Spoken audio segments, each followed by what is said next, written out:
Today, we are diving into a historic turning point in the Epstein investigation. I also want to add one other thing which I think is really important. Republicans have now set a new precedent, which is to bring in presidents and former presidents to testify. So we're once again going to make that call that we did yesterday. We are now asking and demanding that President Trump officially come in and testify in front of the Oversight Committee. First, we'll analyze the new legal precedent set by House Republicans that has backfired, allowing Democrats to officially demand Donald Trump's testimony. Second, we will conduct a forensic review of the 38,000 mentions of Trump in the Epstein files and why the Department of Justice is being accused of a massive cover-up. And finally, we'll look at the missing files paradox, 3 million documents that are still being held behind a wall of redactions despite a federal Transparency Act. I'm Camilo Machado, reporting for Thu News. As a certified public accountant, my career has been built on following the paper trail and identifying when a ledger simply doesn't balance. In an audit, if a client refuses to answer questions about a recurring liability, we don't just move on. We flag it as a systemic risk. Today, we are applying that same forensic lens to the halls of Congress, where the Epstein class is finally facing a moral and legal reckoning that transcends party lines. The political landscape shifted this week when Democrats on the Oversight Committee took a page out of the Republican playbook. For months, James Comer and the House Republicans have been hauling in former presidents and their families to testify about Epstein, setting a new, irreversible precedent. They wanted to make this a Democrat problem by targeting the Clintons. But as any professional knows, once you establish a standard of evidence or a protocol for testimony, it applies to the entire organization. You cannot subpoena Bill Clinton for his association with Epstein and then claim Donald Trump is exempt for the exact same behavior. Congressman Robert Garcia has made it official. The Oversight Committee is now demanding that President Trump testify. The accountability theater has suddenly become a real-world legal trap for the man currently sitting in the White House. Let's look at the numbers. While Hillary Clinton is not mentioned once in the actual Epstein files, Donald Trump appears next to Jeffrey Epstein and Ghislaine Maxwell more than almost anyone else in the social circle. We are talking about thousands of mentions, flight logs, and photographic evidence. In a financial audit, we look for frequency of transaction. If a CEO is seen with a high-risk vendor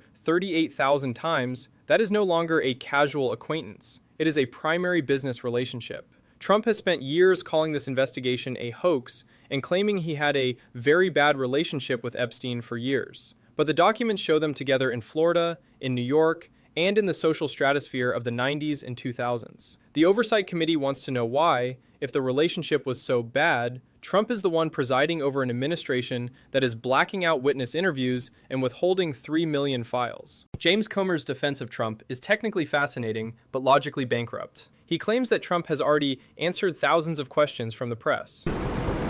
That is unbelievable.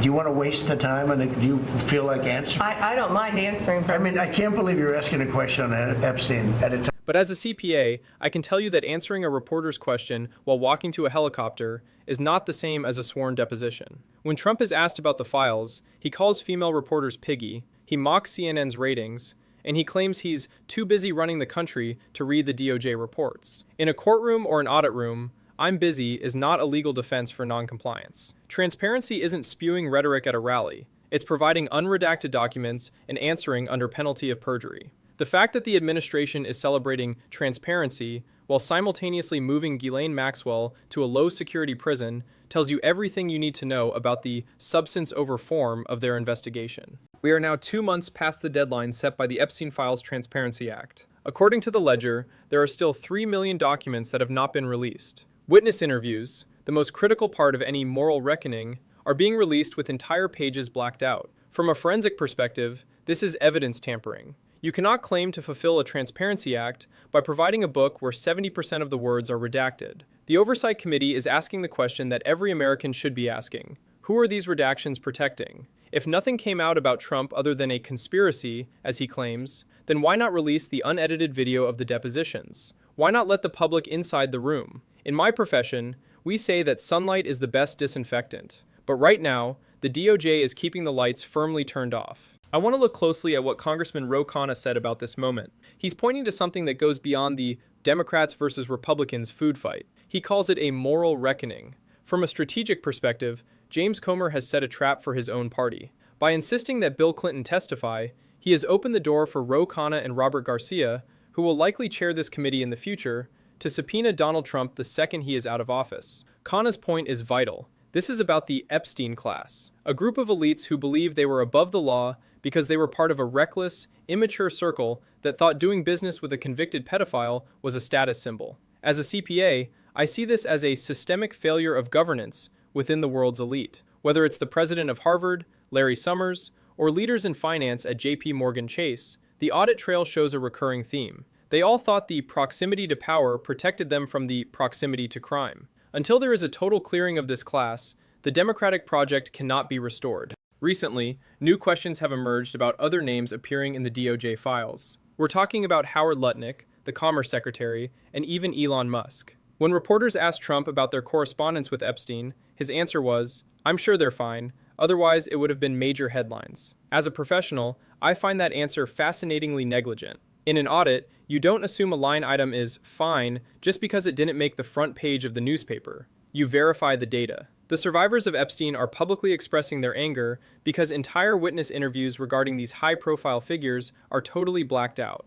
If these individuals are fine, then why is the DOJ under this administration treating their records like state secrets? Trump's dismissal of these concerns as CNN having no ratings is a classic diversionary tactic used to avoid the audit of association. Let's talk about the Secretary Clinton deposition. Democrats are now demanding that the unedited video and transcript be released within 24 hours. This is a brilliant tactical move. If Republicans refuse to release the Clinton testimony, they prove they aren't interested in transparency. If they do release it, they set the standard for Trump's future testimony. We have to ask why the U.S. government, under the current leadership, is engaged in what appears to be a systematic cover-up. We have the Epstein Files Transparency Act, yet we are seeing less transparency than ever. Witness interviews are blacked out, Ghislaine Maxwell's prison status is being downgraded, and the director of the FBI, as we analyzed before, is more interested in personal travel than in unredacting the Black Book. When the substance of the investigation is hidden behind 3 million missing files,